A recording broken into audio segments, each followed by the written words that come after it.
No, no, no, no.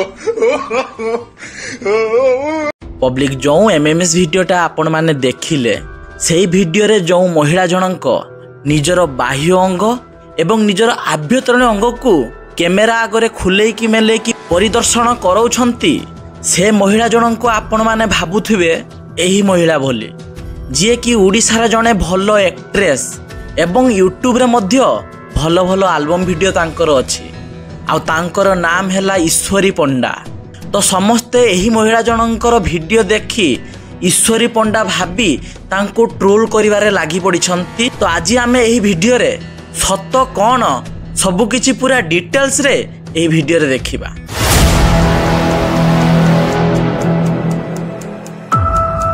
तो प्रथमे एही वीडियोटा देख।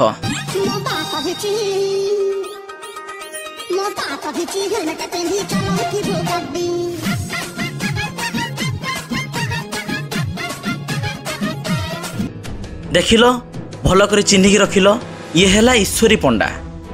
एबे ए वीडियोटा देख। तो ए वीडियोटा देखिल ए मैडम जनकर नाम हैला तान्या सिन्हा जी कि जड़े मॉडलिंग करती एवं बेले बेले यही सब वीडियो मध्य पोस्ट करिथांती। तो यही दुई जनकर फेस सिमिलर परी लागुछि जे प्रथमे थर पय देखिबो धोखा खाइजिवो आ भाबियो एई जी हला ये बोली। आ एई दुई जनकर इंस्टाग्राम रो फॉलोअर्स मध्य 2 लाख रु एभव।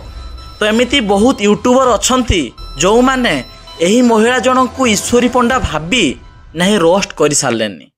तो जने फेमस अच्छी माने समस्ते भाविले जे याको आमे ट्रोल करिबा जदी ताने भलो व्यू मिल जिवो आमे भी भाइराल हो जावा आमे भी किछि पैसा कमे पकिबा तेणु से माने ट्रोल करिबारे रोस्ट करिबारे लागि पड़िले सत कोन न जाने।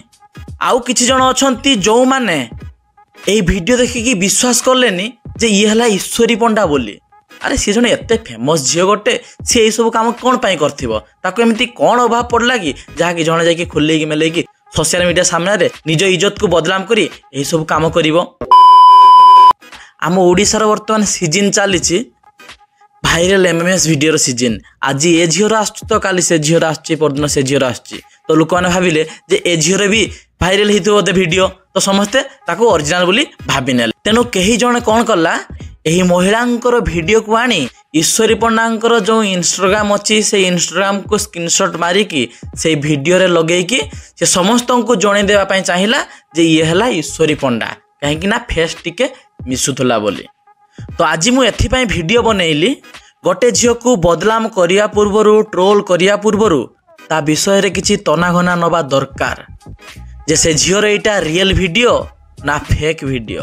तो आमे भी जते बेले जहा ऊपर रोस्ट करू सबु किछि जांच करी आमे रोस्ट करि थाओ।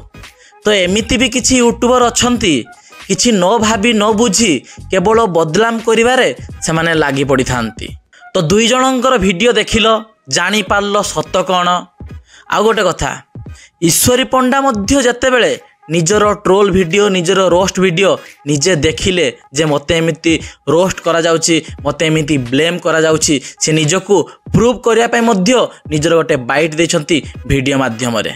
तो से वीडियो रे कोन कहिसंती आगे टिके सुनी नबा तापरे आम वीडियोटा को शेष करिबा। ईश्वरी पंडा का वायरल वीडियो ईश्वरी पंडा का वायरल वीडियो ईश्वरी पंडा का वायरल वीडियो। तो एक दिन हबो जो आपण मन जो चर्चा लगे चलचंती कि ईश्वरी पंडा रे वीडियो वायरल हे जे आमे ताकू देखिचू। तो फर्स्ट कथा होची मु से झियो नुहे कि मोर से वीडियो नुहे से झियो होची एक्चुअली ए आ जो मनकर भी एबे भी डाउट रहूची कि ना तमे से वीडियो रे तमे ही थिलो तो आईडी भी अच्छी जाके चेक करंतु एंड जानि पारिबे क्लियर हे जिबे कि से वीडियो रे की थिला।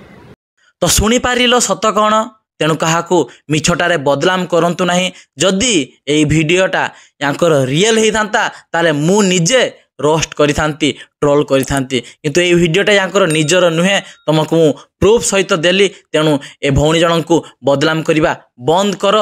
तो पब्लिक मु जो सब कथा कहली जदि मो कथारे सहमत थिबो चैनल को जाके सब्सक्राइब कर दबो। आज पय एतिकी पुणी देखा बा गोटे अलग वीडियो रे। जय हिंद, वंदे मातरम।